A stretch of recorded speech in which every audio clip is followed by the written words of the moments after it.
massacre of school children in Pakistan. You think we are a nation who is only known for terrorism, but you're not aware that we own it when it comes to optimism. You can keep on thinking of the odds and stay in fright, or you can trust the facts you're about to witness by sight. We're not the troublemakers that the world think we are. We have achieved a lot that is enough to remove this scar.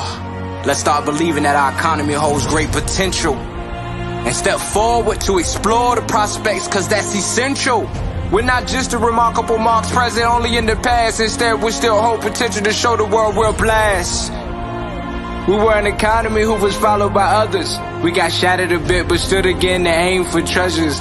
We made mistakes, faced the consequences, and suffered. This taught us a lot and enabled us to keep ourselves covered. We moved hills, gained titles, and made many other records. Our nation survived the turmoil and made its way through hazards. How can you doubt a nation who doesn't give up at any cost? Pakistan always come back on track when the world think it's lost. We're tough, skilled, talented, and unstoppable.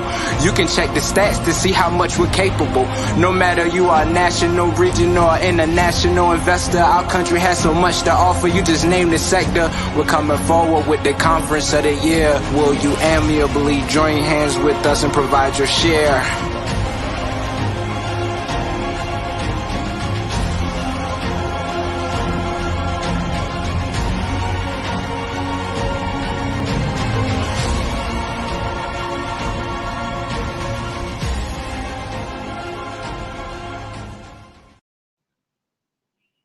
Assalamu alaikum. How are you all? I hope you all are having a good time at home and you all are safe at home. And please keep yourself safe because that's a tough situation for the Pakistani people. And being safe, it's important because today, if you are at home, you are going to watch us live today. Thank you very much for joining us. I'm here from the platform of JumpStart Pakistan. I'm Zana Fatima. I'll be hosting today's broadcast.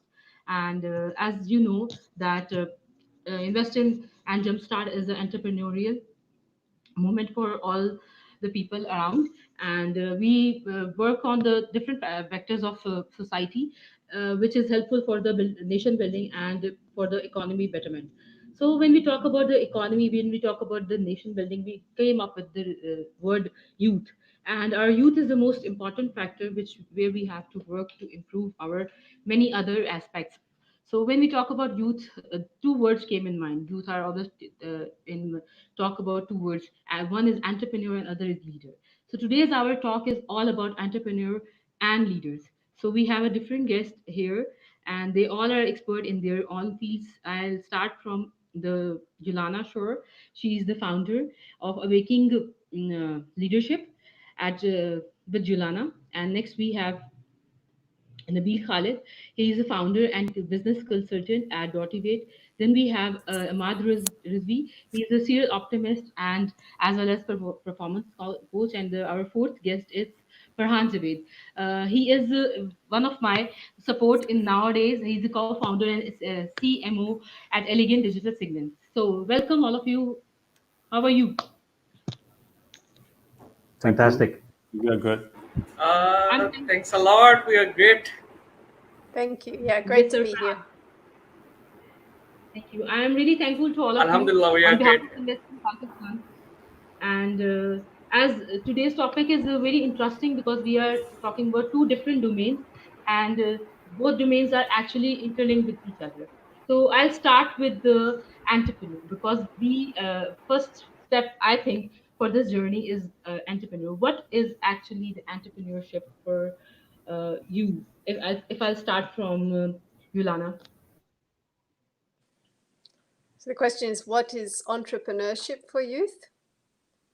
Yes. Okay, that's an interesting right down to basics question. So I guess in my mind, when I think about entrepreneurship for young people, what I'm thinking about is that some people, as you know, they take the path of looking for how they can, you know, come through their education to get a good job and to take a path of employment. And other people are looking at, okay, how can I take the path of starting my own business? And one of the things that I love about entrepreneurship is that So I had the experience of working with many very small business owners online. My background is working, especially people in the United States, some people in Europe. And what I've discovered is that these days online, you can really make a business out of just about anything. There are people who are making a business out of, I'll just make something up here, like selling little special things for pets, clothes for pets, you know, like there's a niche for clothes for poodles, and there are shops that just sell clothes for poodles. So if that's your passion, you can go for it. If you're interested in talking or presenting or singing or entertaining, again, we just have so much media available to ourselves through YouTube, through Amazon, you know, through Twitter, that people can build themselves a business, a following, and a little tribe around that passion. So we live in an amazing, amazing time. And I have to say, when I was a young person, I didn't have anywhere near the opportunities that we have today. So it's an amazing time to be young, to be growing up, to have the whole digital world at your fingertips, and to have so many opportunities to follow, to find what is your passion, and then follow that into building something, trying something, creating something that will be of value to others in the world and that you can make a living from. So, Nabeel, what do you think leadership is? A very good question. Actually, I see leadership, it's about inspiring others, and it's not about inspiring the entire world. Even if you can inspire a single person, you are a leader. You can inspire one, you can inspire 10, you can inspire 100 and 1,000 billion. So this goes on and on. And, you know, it's not something about your position. It's not something about you wield power, you hold a position and you wield authority. It's about inspiring and leading others. Because you might have heard that famous quote, there are leaders who hold position and there are those who actually lead. They lead because they actually inspire people. So that's my take on it. We'll discuss further what that inspire thing, how we can go about it, and how small even individuals become big leaders. And this is how this same goes for corporations, for small startups. They can be Okay. leaders, and yeah. So, Farhan, what you want to add in it? If we talk about I think entrepreneurship and leadership. What I wanna add first of all about the leadership. I think to be a good leader, of the fundamental property for a leader is that's a decision taking. He must be a strong enough to take a firm decision at a particular time. So I think this is the most fundamental attribute that our leadership must have. And what about the entrepreneurship side? I think entrepreneurship is like a state of mind that to do what is valuable for the public, and what you want your mind got satisfied with the whatever you are working. So if you have a leadership expertise in that domain, both things will relate, and you can carry on with a great path. So this is, I think, a relationship between these two things, and the uh, basic property that I had mentioned here. That is what I had learned till now. That is the decision taking. So a firm decision is necessary at that point. This is I want to add here.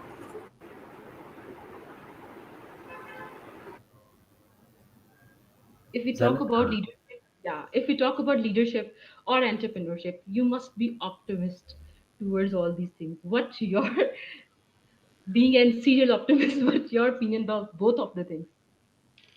So I'll just give you my perspective, and I agree with exactly what Nabeel said in terms of leadership. Leadership is essentially influence, but when we look at leadership, it should not be treated as a noun. In fact, it is a verb. It is about action. It's about what is it that you are doing to inspire others that are around you. So when you look at leadership in the entrepreneurial context, you start, yes, as a founder, as an individual, perhaps you'll have a partner.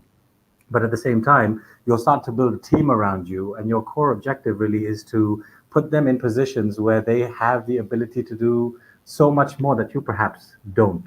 Leadership as an idea, really, I learned this from, what's his name? The Virgin guy.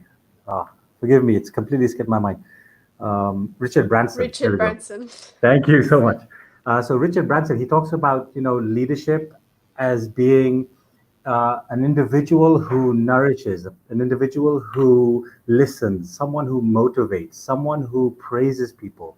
Because like a flower, if you nourish people, they will flourish. If you water a flower, it will flourish. If you praise people, they will flourish. So leadership really is an action. And I believe that as an entrepreneur, if you start developing, and I'll get into ideas around what skills I feel or I believe are relevant to them, that's great. The other aspect, I think the question you were alluding to was optimism. Now, as an optimist myself, I believe it's really about seeing the picture to be in its real form towards the journey that you go. Then you're going to come across a lot of challenges. You're going to come across a lot of hiccups. It's going to be a lot of hard work and very, very difficult.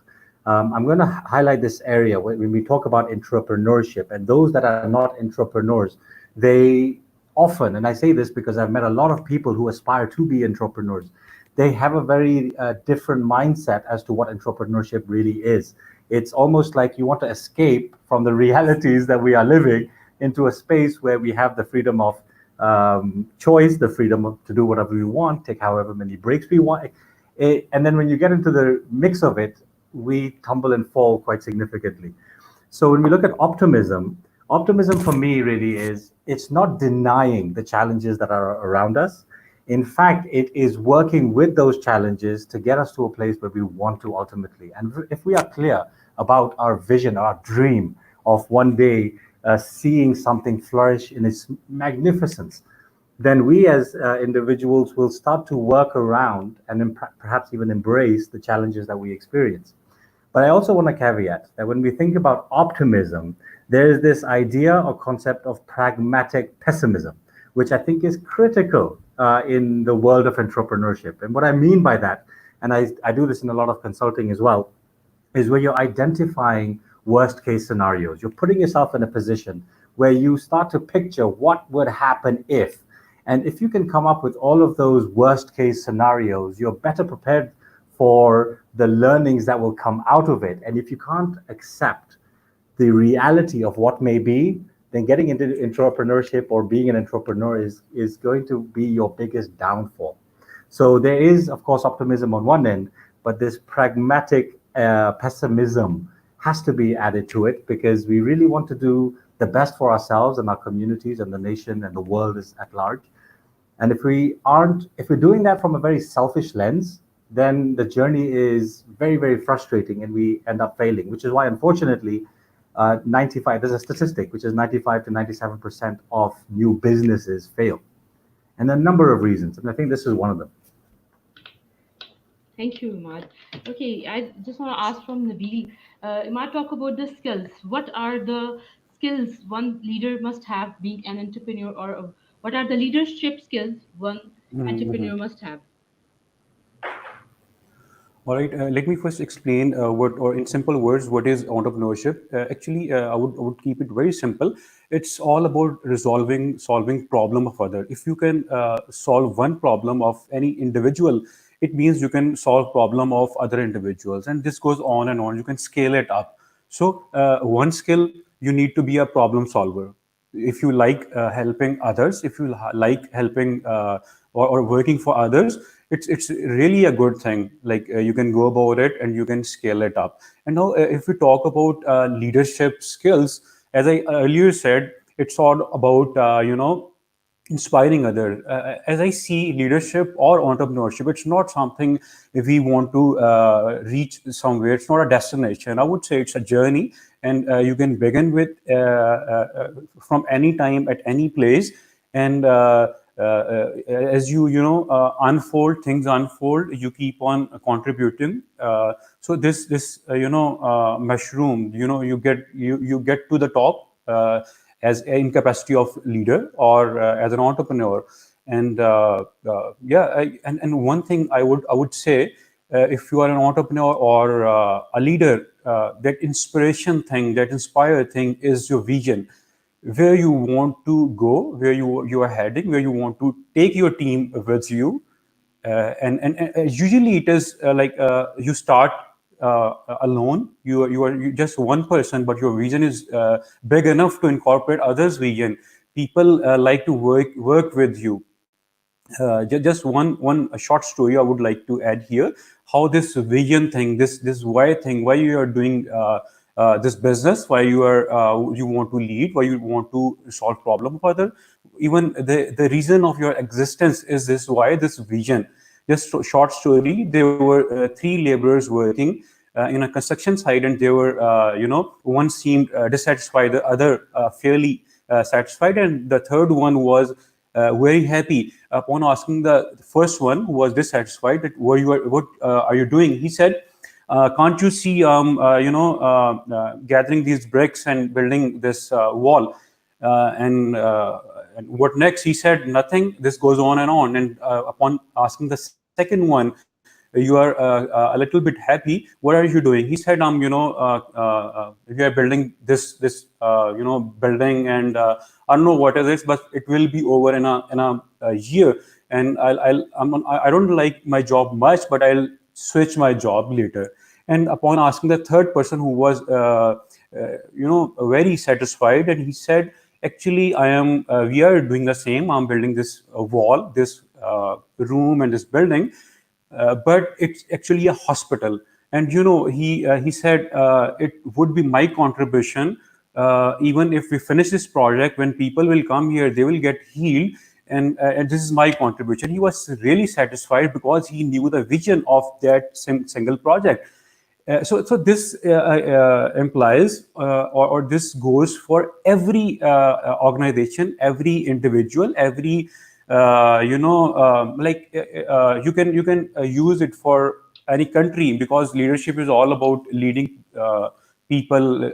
We have seen people or leaders in countries. So if your vision is clear and you have involved others in your vision and you have communicated it rightly, so I guess this makes all the sense. This is what contributes to growth and even fall of startups, businesses, and even nations. Okay, thank you, Nabeel. Yes, Yollanna, what do you want to add on it? If we talk about leadership skills for entrepreneur person. Well, I really enjoyed Nabeel's story because I think it's so true that when, and it links into something else that was already said, which is you can't, if you come into entrepreneurship thinking, it's a free ride, you will get a bit of a surprise, because in some ways it's more difficult than employment, because not only do you have to do the work, but you have to think too. You have to think, how is this going to work? And you have the responsibility, like if it works, it's on you. If it fails, it's on you. So there, part of the invitation of entrepreneurship is it's a journey of personal growth, and you get the creative freedom to create that journey yourself, but you also get challenged by it. And if you have skills along the way, like whenever you look at great leaders and you listen to what they're talking about, they're not really talking about their technical skills. It's not even their professional skills that make them great leaders, although they're important. At the end of the day, it's their personality. As you said, it's their optimism. It's their ability to find the purpose, to take something difficult, challenging, something that's a problem, and turn it a different way around, see it from a different perspective, create a new solution there. But also that personal resilience, that when you see when you meet the challenges that are the day-to-day experience of running a business, that you can kind of somehow, like, I call it Aikido. because I don't know if you know, but in the martial art Aikido, like they have a different style to most martial arts, and in other martial arts, like if one person hits, the other person blocks, you know, and it's just like ha, ha. But in Aikido, they have this principle, like you use your opponent's force against them. So they hit and you might like grab their arm and pull them. So you keep using that same energy and send it in the other way. And in that way, it's like you use the forces of your challenges. So I feel that for me is a real secret to business, to leadership, to entrepreneurship, and to life, is that when you meet challenges, you can't let them get you down. You have to think like you kind of got to eat it. You know, like you got to take that, or you got to grab it by the horns and ride it. Like you got to take whatever that challenge is, the energy of it. And what they say in Aikido is you become one with it. Like you step into the shoes of the thing that's challenging you, and you see what is its gift for you, what character is it building in you, what strength is it growing in you, what can you see now that you wouldn't be able to see if you didn't have this challenge.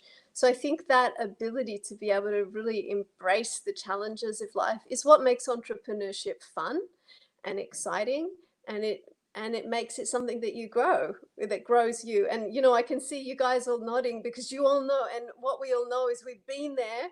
And it's hard work, and it's difficult, and it's challenging, and it stretches you, and it stretches you in ways that you won't find in a book. That's the thing. And no matter how much any of us talk about it, you won't get it from us either. It stretches you in a way that only your direct personal experience will show you. So you have to find it within yourself to meet the challenges of entrepreneurship and leadership. And you will, because that's the gift we all have of being human and having this resilience, this creativity, this ability to meet life where it is. Thank you, Alana. Yeah, you're right. You all do have ability. We will just have to look out how we can implement these abilities in making ourselves much better person, or being a leader or entrepreneur. This goes same for everyone. So, Farhan, I want to ask you how a leader take a firm decision. Decisions are a very important thing. Right decision makes us. So, I think, as I had mentioned this point earlier, that the decision taking is a very active and a very important role in all the leadership, or as well as also in the entrepreneurship sector. So, how to take a firm decision? What I had worked on this thing, I think that's for more than 7 years. I had been working on this thing, and even after that, what I had initiated a small formula, and that's I called, if your firm decision covers the question of why, WH and why, what, how, and why, you will never be regret of your decision. Decision might be right or wrong, but if you have covered these three questions, you will never be regret of your decision. So now in the leadership sector or in the entrepreneurship side, entrepreneurship is a state of mind. You're working that thing that motivates you, that you like that thing. So you never get rid of that thing. That what I am going to do? How should I do this thing? In the entrepreneurship side, even if you failed some times and you go down, even till at that time you are motivated. Oh, let's try another way, let's try another way. Even a few years back when we had initiated this concept, I want to add a little bit story of my own journey. After the study from the university life, at that time I get a little bit introduction of this, what the entrepreneurship is, and even from the second year I had joined this concept.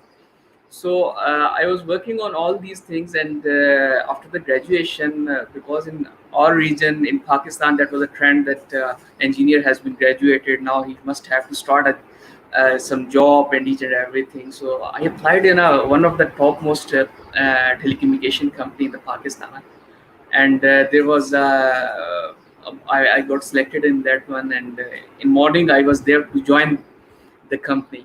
I'm not really want to mention the name of that company here, but in morning I was there to join the company, and at night I got a very severe road accident, and for about 6 months I was on bed. Now there were two options for me. One is to go down and let's be pessimistic. It's all been done to me. How is it possible that I tried for the last 5 to 6 years, and now after the graduation, when I was close to my journey, I was close to my target, I fell down. But I use an alternate way. When I was on bed after that, because of certain fractures and much more injuries, I was on the bed for the 6 months, and I took the laptop and start courses of the animation and designing and move towards that side. No, I put the 6 months of those in the state of learning the skill. So that technical skill, when after 6 months, when I was on my foot once again, I decided now I will not move towards the job side now. Now I will have to move towards the entrepreneurship side. So me and my elder brother, he's also an engineer. We decided, yeah, let's start a journey of this entrepreneurship, and we are registered our firm and started working in our bedroom. That now we have to move towards the such a side that is innovative one, because for the current age entrepreneurship, you are not innovative. If you are not innovative, you are not an entrepreneur. So we have to bring any of the innovative idea in the existing ideas or in the existing fields. So we have started working on the concept of digital signage, that's as mentioned earlier by the Zainab. So we had working on that side. So this is the pessimistic idea of your mind, that whether you had taken that opportunity, that issue as an opportunity, or you take it as a pessimistic, oh, this all done to me. No, don't be negative. Always be optimistic that this happens to me. That means that something means for me. So we have started that, and Alhamdulillah, now we are working in more than 2 countries, national as well as international manner. And we are introducing the concept of these latest fourth industrial revolution to our existing digital signage, that's IoT, cloud computing, and much more things. So the main purpose of my telling my own story here is that first you have to be optimistic. Second, decision. So along these 6 months that was on my bed, I was thinking about that what I have to do now, how should I perform those acts, and why I am moving towards that side. These 3 questions, and now how to answer these questions. So as I was working for the last 7 years on these concepts, I got the answers. First, what? So for the what, I made a deep research. I think Google is the best thing for that thing. Second is observation, by looking surrounding what's going on in the environment. Then how you have to perform that one, you have to consult someone. I started these video conferences and all that. So I consulted with the public, with my elders, with the entrepreneurs who's all those who had passed from these phases. So the consultation, I will got the answers of how, then why I am doing these things. All the data that I has been I got from the observation, from the research, from the consultation, I had analyzes all those. So the analysis was the most important factor in that one, what I has got from all this journey, analysis one. So after that, I got the finalizes this thing. Now I have to move towards this sector, and this should be the, I think, better way to move on. So decision, for the decision taking, that what, how, and why, and then for those I had mentioned the aspects that how you got the answer. This was a little bit that I want to add about the decision taking. I think it might be I took a little bit more time, but I want to elaborate this point with my own journey. That's I think that's from my side. Thanks, Anna, for the time. Thank you, Farhan. Stories are actually important thing because this help us to understand and help us to understand the psyche of different people. Yes, Mad, what you think? Farhan took a decision with 3 factors: why, when, how. And what is a decision making for you? A firm decision, being a leader. What is for you? Same questions. Hmm. So decision making is sort of always a very critical part. And if you think about it scientifically, I don't know the full science behind it. However, we as human beings have only a certain amount of decisions, proper decisions that we can make in a day. So if you read somewhere, a lot of the great entrepreneurs in this world hardly ever decide what they have to wear, which is why they're very consistent in their dress code. So they can actually utilize the right decisions to make at the right time. But when we think about decision making, it is critical that we don't overthink the options that are available to us. But whatever we feel is right, we should hold on to that and then perhaps change it slowly.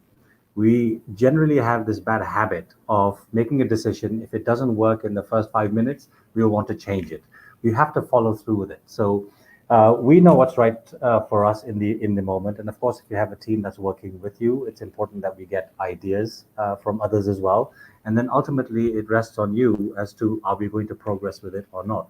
So if you can see the connection between the decisions that are being made against where you want to go, then you have to go trial and error.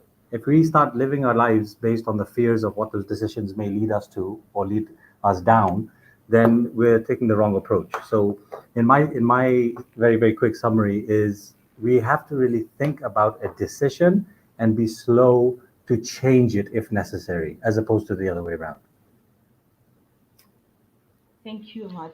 Yolanda, I just want to ask you, being human, we have a different ways of talking and thinking about. We think emotionally, we think spiritually, we go somewhere physically, we learn things. So is that leadership is not only about being physically present somewhere or being emotionally connected, it's being spiritually connected with someone or with your work? Yeah, so part of what I do in my work with leaders is something I call the embodied leadership method. And it comes from an understanding that a lot of people, we're taught through our schooling, in our culture, in our education system, to think logically, rationally, and intellectually. And Farhan gave a great example of how we can use our intellect to just analyze what, how, why, and it's very important to do that. In the last 20, maybe 30 years, the whole concept of emotional intelligence has become more popular, and people have started to understand, of course, I need to actually have this social intelligence. I need to be able to feel what will the impact of this decision be on the morale of my team? How will people feel about what I'm saying, what I'm doing? Not just does it make logical sense or is it profitable, but also does it support the feeling and the social connection and the motivation in the group, not just for the team, but also for the customers. Does it feel right emotionally? And then there's a third, and this is a type of intelligence, this is the ability to sense the feelings and whether it feels right. And then there's a third type of intelligence that I think we do have the least knowledge of, that we think about the least and we develop the least in ourselves. And that's our sort of somatic intelligence, our embodied intelligence, our gut instinct. And so, yeah, I just kind of like to bring the attention of leaders to all three centers of intelligence, because at each center of intelligence, you have a way of receiving information about the world, processing that information, and making decisions. So you can do that logically, you can do it emotionally, and you can do it using your physical body. And this is something that I learned as a dancer. So I was, and it's something that a lot of people who are performance artists or sports performers, they get to know their physical body under performance situations. And when you're performing, your body knows what to do, whether you feel it or think it or not. So there's this other intelligence that's operating. And I believe that this is very understudied for leaders. We don't know enough about this, but we have at least a whole third level of intelligence that we can actually incorporate and bring into our leadership, which is our embodied intelligence. And it's kind of noticing that you have a body is the first step. It sounds silly, but sometimes we forget, we're so focused on our vision or our team or the problems or the solutions that we just forget to notice my feet are on the ground and I need a drink of water. So just having that awareness of your body and your body sensations, and then paying attention to the gut instinct. And I guess it's something that I learned, kind of from spiritual teachers when they talk about your body as the barometer of your soul. And I've found that I can, for example, stand in one place and, you know, like, okay, I'll just give an example of this. Is I have a friend who's launching a new program, and she's sometimes feeling nervous about it. You know, she knows it's what she really wants to do, but she feels, oh, can I really, will it work? You know, this kind of thing. And so we played a game, like did an exercise where she stood in one place in the carpet on the floor. And we said, when you're standing here, you are the part of you that's completely confident about this program. And suddenly she lit up. And when she stood in that place, all the solutions were clear to her. She knew what she needed to do, who she needed to become, how she needed to do it, who she needed to contact. Like, she could see her business from a whole different perspective. And then we said, okay, let's stand in this other place. You have all these doubts. Embody the doubts for a minute just to see what it's like. And she stood in the place of her doubts. And there we saw like all of the mindset and all of the ways of thinking that have been holding her back and have been part of her habitual behavior for many years that have kind of become unconscious but are not really serving where her business is going. So this is just one example. There's a lot of different ways of bringing your body awareness, but literally where you're standing or sitting in the room, what your posture is, all of these things are part of our leadership. They're part of our leadership intelligence. And so we personally can listen and pay attention to our bodies, but they're also part of our leadership presence. So the more that we bring our vision, our awareness, our thoughts and feelings about our business into our bodies, the more that we embody that with our whole self, the more that when you're speaking to other people about your vision, they feel it in their whole bodies, because bodies tend to resonate with each other. They transmit presence, if you like. So understanding your body intelligence and being able to use it as a leader is an extremely powerful thing. And as I said, I'm quite excited about it because it's kind of a new territory. Like it's not widely talked about or understood, but there's a lot of power there. Thanks, Yolana, for adding this. Okay, one thing is very important. We talk about our emotional intelligence. We talk about our different factors like Y factor. Nabil, I just want to ask you, all things are okay, but still we need practical examples of all these things. We need some practical help regarding being a leader or being an entrepreneur. So what practical basis or what practical help you think will provide the people those are watching us right now? Well, I would agree with Yolana, as she earlier said. It's all about doing. You can't learn unless you fail. You feel the feeling of failure and then get up again, start doing it again. So I would say there is no alternative to doing it practically.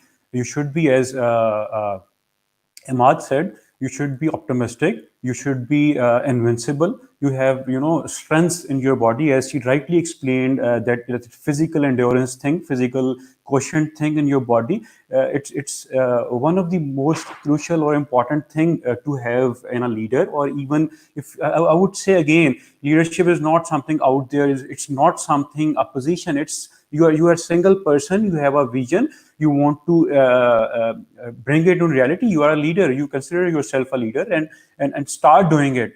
The more we call it progressive elaboration. So you can't learn unless you do it. You would, and experience is one of the important mentor of life. You learn from books, you learn from your mentors, people, you learn from traveling.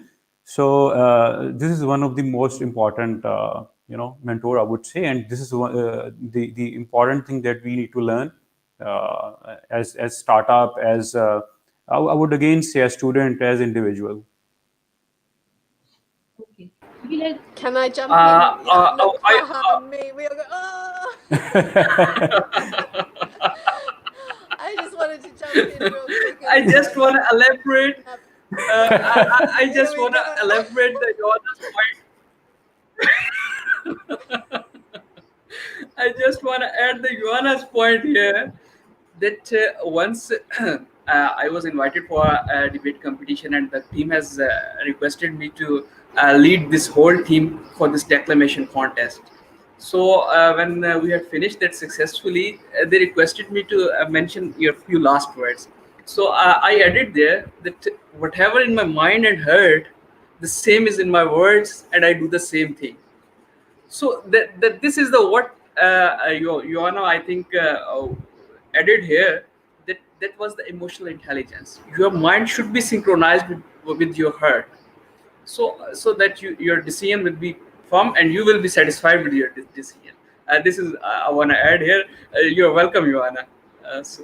Sorry for Thank you. No, it's fine. I just, I also, here we cover many topics, but as Nabil, Zainab, you were asking about what is practical to do, and Nabil has said it so well, like you just need to try it, you need to take the first step.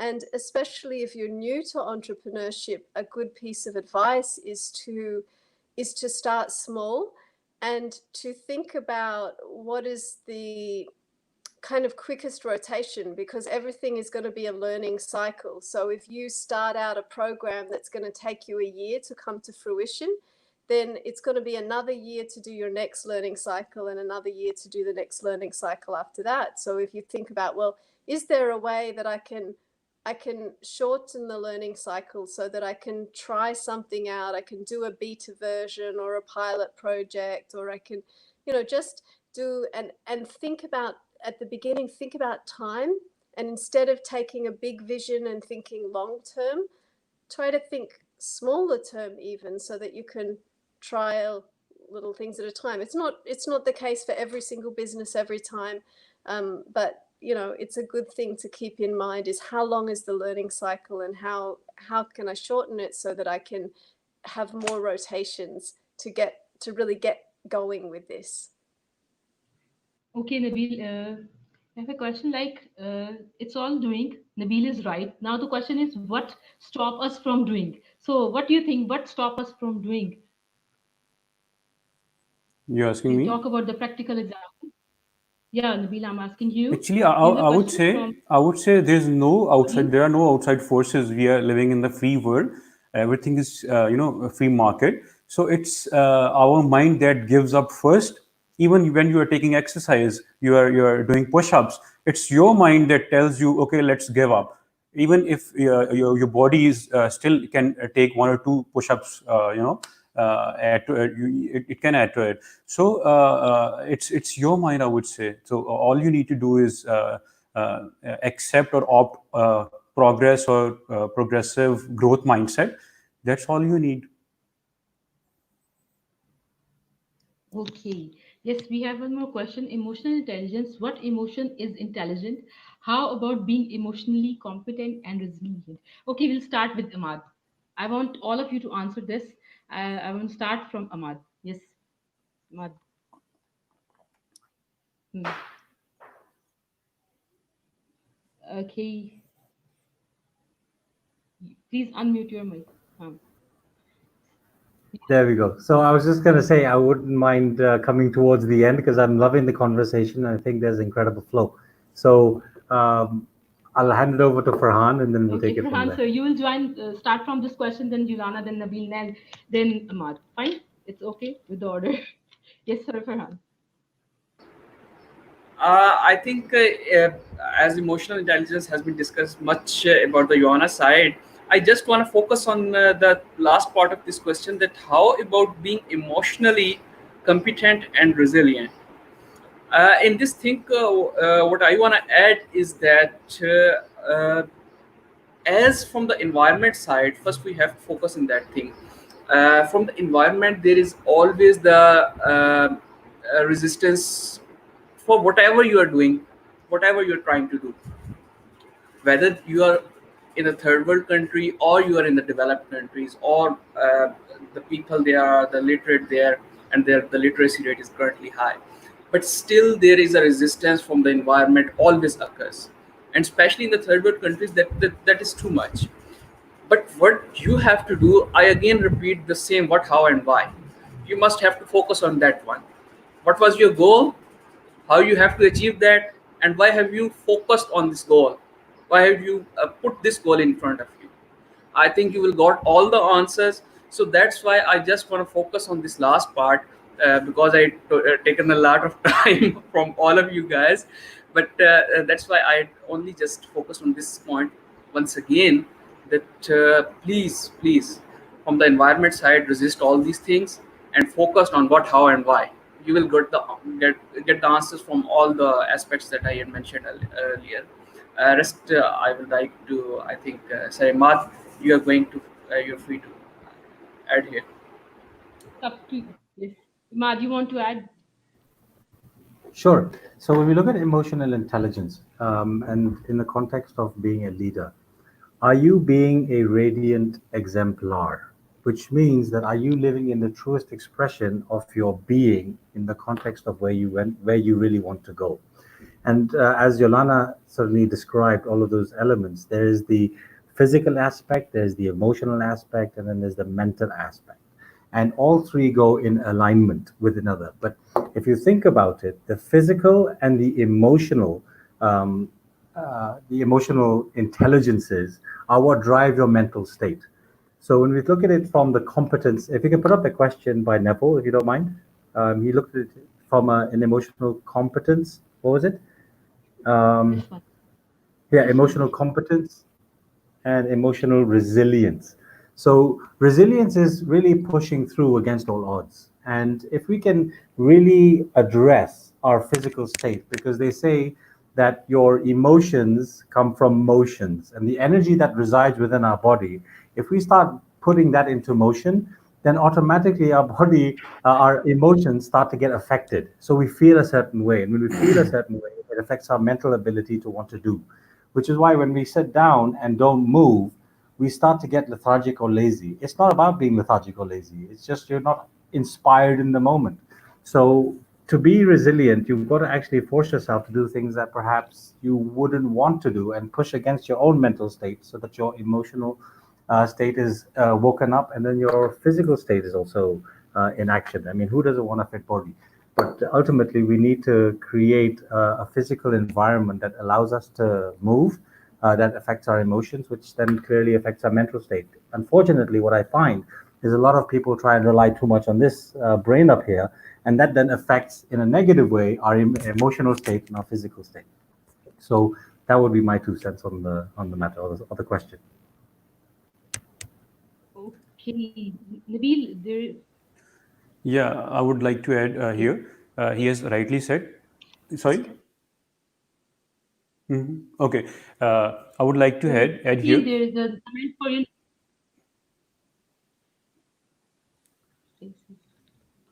Perfect.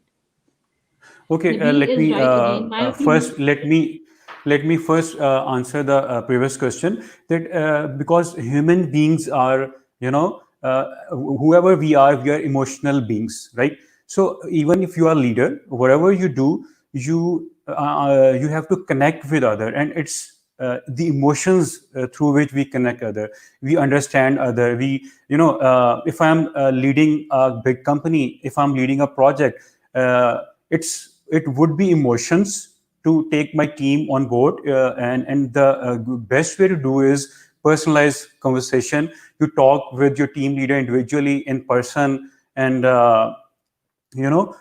this is the right way to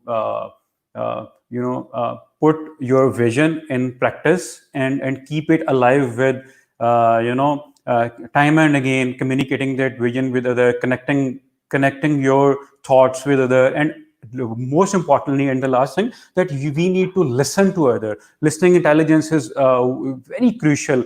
You are a leader, you need to listen to other, and this is a part of emotional intelligence. You listen, and this listening develops this harmony, this we feeling, and this that we are together, and we'll face all the hardships and all the good together.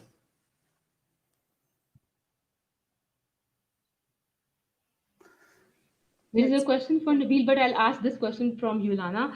How do you get a growth mindset? How do you You, get a growth? you have to let me answer the one about emotional intelligence first. Yeah, you can I start from yeah, you can't leave me out of that one. So when I was 19 years old, I started training with a mentor. Her name is Brandon Bays, and she's an expert in mind body healing. And the healing method that I learnt from her was almost entirely based on learning to be with your emotions. So as a result of that, I have spent thousands of hours sitting with individuals while and just being with them while they feel their emotions. And so I have a very good sense of what emotion, how intelligent those emotions are. And there's a couple of things that are really important to know about it. And we could do a whole interview just on emotional intelligence, but I'll just try and say just a tiny bit. So the first thing is that our culture is to generally that apart from happy emotions, so peace, happiness, joy, humor, anything that is in the other category like fear, anger, sadness, we just try and ignore it. We don't really want to feel it, and we try and push it down or push it away or just quickly change it and get on with being good. And especially if you're at work, you just focus on being productive. And that is one way to get along. I'm not saying that there's anything entirely wrong with it. But what we've found from working with people and their emotions over and over again is that when you're fully present with an emotion, it only ever lasts a moment. And then, like you said, it moves, it changes. And that's the nature of emotions, is to move. But it's when we do what we're culturally conditioned to do, which is to push them down or hold them down, that they hang around and they come back and they keep, and then it becomes something like depression, or it becomes something like rage, or it's chronic frustration. And so or anxiety, so fear, a moment, it should, in a healthy person who is emotionally intelligent, who's used to allowing emotions, when fear comes up, they're just present with it, they're honest, they're open, authentic about it. Oh, I'm feeling afraid right now. And they feel the fear and it passes, and the next moment comes and they say, you know what, I feel courage again now. Some fear came through me, but now underneath it, there's courage. I'm ready, Or I feel sad, and maybe this has ever happened to you, and then they have a good cry and they let the sadness move, and then underneath it, there's love, or there's peace, or so you see that emotions themselves naturally return to wholeness if we allow them to. But most of us are not conditioned to do that. And so we have a whole lot of ways that we don't access that intelligence. So that's one thing about emotional resilience. And there are two ways to do it. One is you pack it down. It works for a short time. But if you constantly pack down your emotions, eventually you get sick, or you have a breakdown, or you get stressed. It comes back later because we're not doing our emotional maintenance. So we're designed to be able to pack it away, but the idea of that is so that when you're not in current danger, you bring it back out and you just resolve it. Like, you just give it space, you feel the thing, and you let it go. And we don't have those emotional maintenance routines. A lot of people don't have that in our life. And so things can be going on, like things can be happening in the world, things like the COVID pandemic, and all of this, it affects us emotionally. And it's just so healthy to make that space to feel it. And then Neville asked, so what emotion is intelligent? And I would say all of them, and I'll give some examples of that, but every single one of those emotions I named has another purpose and use. So when you're feeling fear, for example, it's giving you a chance to say, are there potential risks or dangers in this path of action I'm about to take? And how can I create more support, or how can I create more safety, or more protection, or more resources, so that I lessen the risk? If there's anger, it's usually telling you something's not right. It may be in someone else, it may be in the organization or the system, or it may be inside yourself. So you need to make space for what's going on that's not right. Sometimes it's our own approach to something that's frustrating us and making us angry. But anger is a signal to you. It's an it's your body, your system saying, hey, something going on here. I'm angry. And it's usually something's out of whack. So anger is not something that we should push down or be worried about. It's something to listen to. Sadness also has a message for us. It's usually to do with a connection. It's usually to do with a value, something that's important. And so sadness is pointing out, hey, that's something I really care about, and I could be losing it. There could be loss here.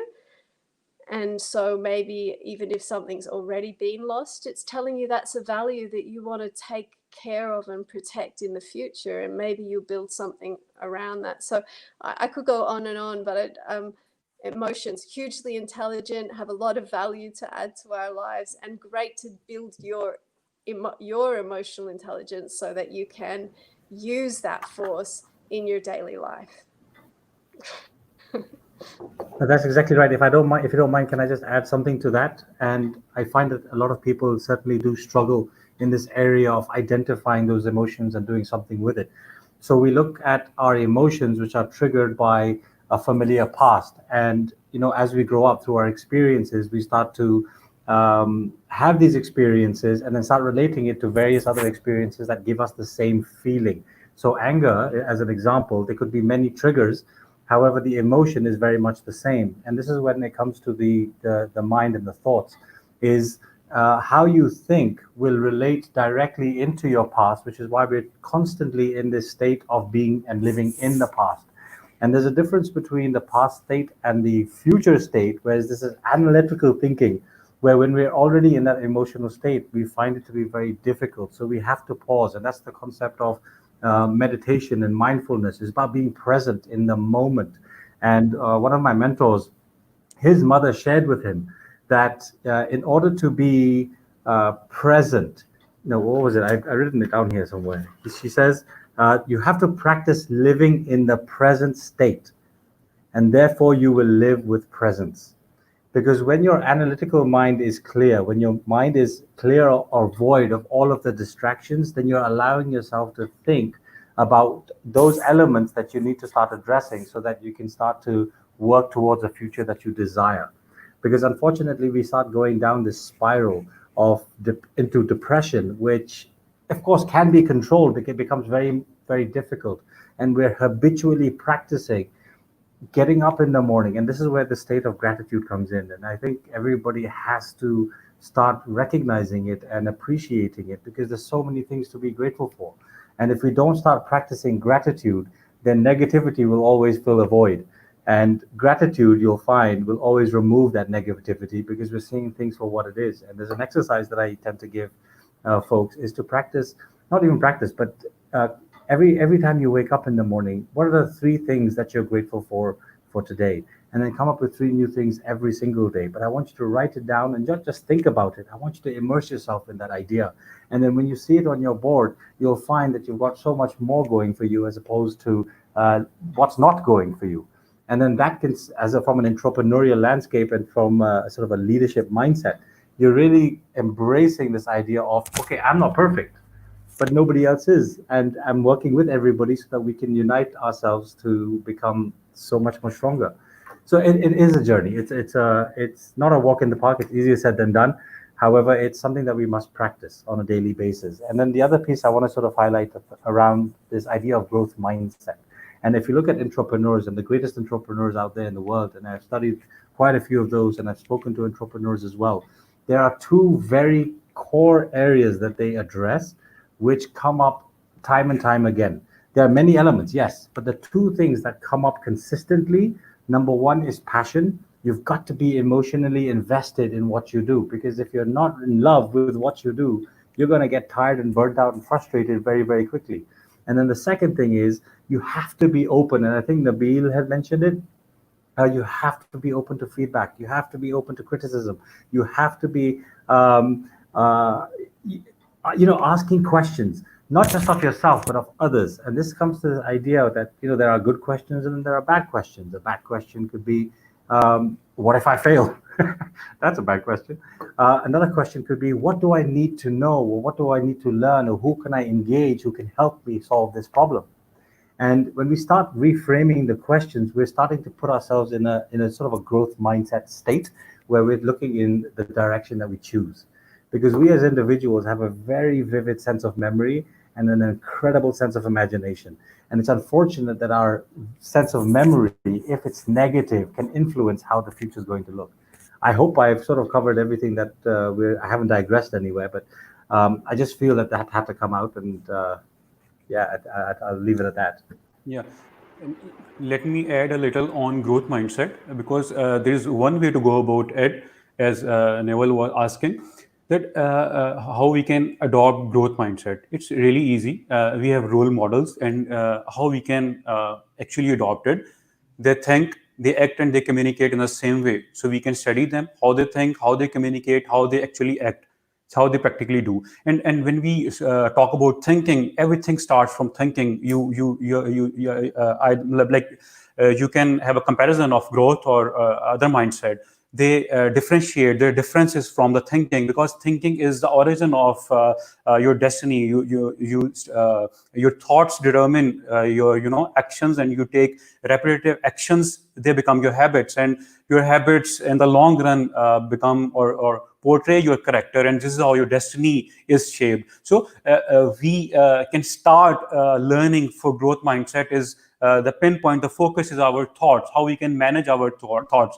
And in a minute we have 60 to 60 in a day we have 60,000 thoughts, and in 1 minute we have around 80 thoughts. So one way we can directly jump in and manage our thoughts. It's a little bit difficult. And the second way to do it, we can actually, there's a connection of thoughts, what we are thinking and what we are feeling. So it's an easier way to go about it. If we are feeling bad, it means we are having bad thoughts. So we can, it's an easier way. So whenever we are feeling bad, it means we are having bad thoughts. And simply, we can interrupt, we can start thinking of something else. We can start thinking of something where we felt, happy. It's you call it, connecting points. So we connect ourselves, our thought, with something, past experience where we have, accomplished something. So this chain action or reaction will start from thoughts to our destiny, our future, in the domain of leadership or in domain of entrepreneurship. That's amazing. Sorry, can I just say something else? I just want to dive a little deeper into that. That's absolutely right. Our thoughts shape our behaviors, and what I sort of like to allude to is, if you dive a little deeper into that, is what actually drives our thoughts, and that essentially is our emotions. But then again, what drives our emotions? It's our beliefs, and what drives our beliefs are our experiences. So no matter who you are and where you're from, it's our experiences that ultimately shape our behavior. So if you're looking at changing a behavior after recognizing and accepting for what it is, it's about creating an environment around new experiences that can allow us to start expressing ourselves in a different way. So you're absolutely right, I think, in that concept. Yeah, and one last thing, whatever we are doing in our day-to-day life, we have values that keep us on track, because vision is something big. We have goals, they are big. We are engrossed in day-to-day activities. We are overwhelmed with us, and these are the visions, the values that guide us what to do, what to do, what we can't do, and how we can, keep our decision-making intact. Okay, Farhan, do you want to add something? I want to add here one point from that mentioned by Mr. IMAAD, that about the bad questions. So I believe that one must be prepared even for the bad questions. And the worst thing, I think, if you are an entrepreneur, the worst question would be, even if I had to shut down my whatever that is going on your firm or whatever you are working on. Even if the question lies that how to shut down that thing, you must have a strategy of even that thing. So the bad question also plays a role, and put them also in an optimistic manner. So this is what the mindset is, whether you are optimistic or pessimistic. So this optimistic thing, even converts your bad questions into a positive. Okay, Yolana. Hannah, you want to add on it? No, I think this is good. This is all very good. Okay, that's good. Actually, I never let my guest go away after without giving me the one verdict about your thoughts on whatever topic we are talking about, or any other thing you want to add or you want to convey to all the people those are watching, to make this discussion more fruitful or favorable for them. You want me to start? Yeah, okay. Well, I think for me, in light of the Black Lives Matter protests in the US, and also in a way of honoring for me to be invited into Invest in Pakistan and to spend time with you guys, and you've always been so warm and receptive and encouraging. And so I think Nabeel mentioned it earlier about the power of listening. And it's not just about listening to your team or listening inside your business, but really listening to all of life and listening to people who are coming from a different place to you. I definitely come to this call really listening and appreciating everything that's been said and what I can learn. And I guess that life is full of opportunities for us to humble ourselves and listen and learn from the people around us. And so doing so doesn't only help us grow as people, but it also takes us a step closer to world peace, I think. Yeah. Wow. Ooh, yes. Imad, you want to add? I want a cherry of the cake from all of you. 4 cherries. It's going to be Absolutely. That was beautifully said, Yolana, and Farhan and Zainab and Namulya. Why am I? I have this issue. Nabeel and Farhan. Nabeel. Sorry, Nabeel. Nabeel and Farhan. And Farhan, of course. It was such an honor to be amongst all of you, and the insights that you've shared has also given me, it's added on to my perspective in many ways as well. So thank you so much for that. And for everybody else that's watching, I really acknowledge all of your presence here. And since we are talking about entrepreneurship and leadership and how can you capitalize being a leader as an entrepreneur, I just want to share with you a formula that I certainly believe in, and it's called S is equal to FP square. And S is, of course, success. Now, however you define, because it's a subjective matter, success really is however you choose to define it.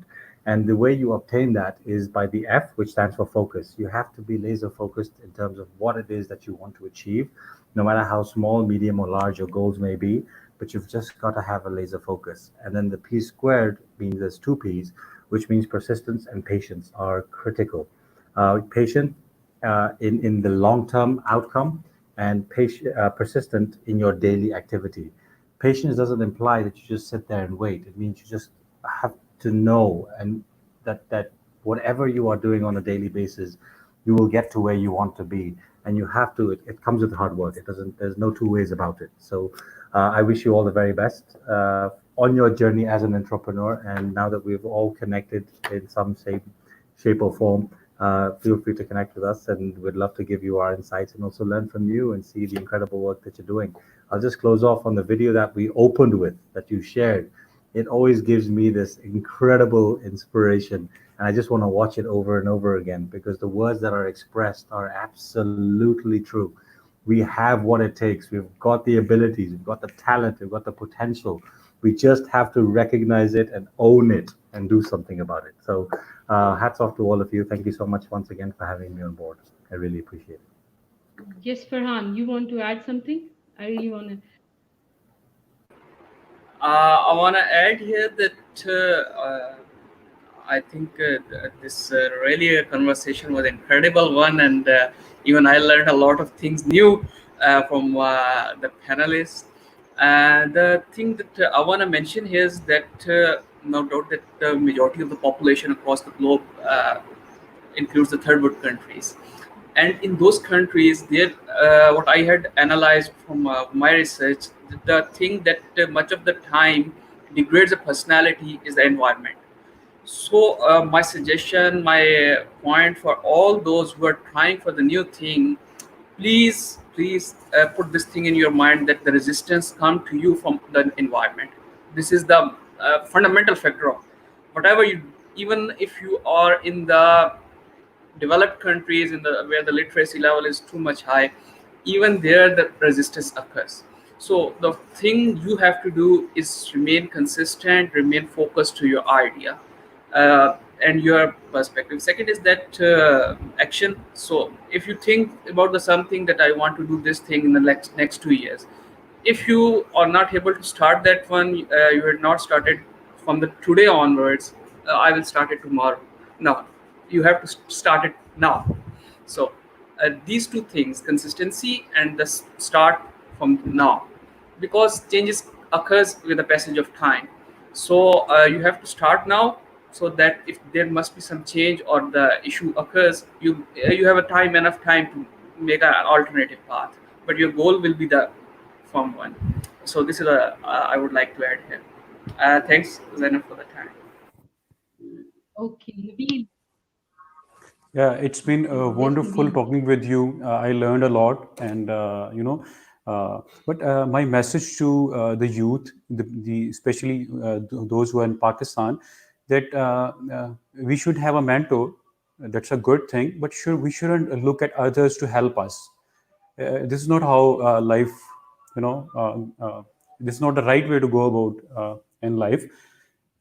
All you can do, or all you have to do, is start doing whatever you feel right, and whatever capacity you have, start doing it. And one thing you should keep in mind, whatever capacity, whatever resources you have, start contributing at the same time. We wait for some time, wait, that we will achieve some certain goals, and then we'll start contributing to our society. This is not how growth occurs. If we look at nature, trees, they keep on growing, they keep on contributing, they give us oxygen. Each and every a single part of this universe, they grow, they keep on contributing. This is how we can actually compress that 10-year journey in 1 year. We can lead that journey quickly, having a mentor, start contributing, and actually practically doing. Never failure is something that teaches us a lot. And there's we are so much, we have learned so much about failure. We have failure management, and so we can read again, and take lessons, listen what failure has taught us, and then we can get up again, and we'll get to whatever our vision, whatever goal is, inshallah. And best wishes for those who have just started, for those who have failed. No matter what happens, you will get to there again. And those who are growing, best wishes, and thanks for watching, viewers. So thanks, panelists. Take care. Okay. Sometimes things happen and you don't want to stop them. Seriously, I don't want to stop this conversation. I'm feeling so motivated, so energetic after listening to all of you, and uh, that's from my heart. Seriously, I'm not going to let you anyone go anywhere, and keep learning from all of you, and that's what the learning is actually. And I am really thankful to all of you, those are watching, and especially my all panelists guests, Yolana, Ahmad, Nabeel, Farhan, for coming here and giving time to the Invest in Pakistan. And I'll invite all of you for the coming up conference. Please do join us. It is going to be held from 12th of June till 15th of June. And it would be a pleasure for me and all the audience, those are going to watch you online again. And really, I'm really thankful to all those are watching me right now. One thing I want to add, it's a beautiful evening for me because I learned a lot of things, and life is just seriously the same way. Life is a very beautiful thing if we look it in that way. Just remember, live life beautifully and dream passionately. If you have passion to dream, you will succeed someday. Thank you very much from my side. Allah Hafiz. Apna zyada sara ख्याल रखिएगा. Bye.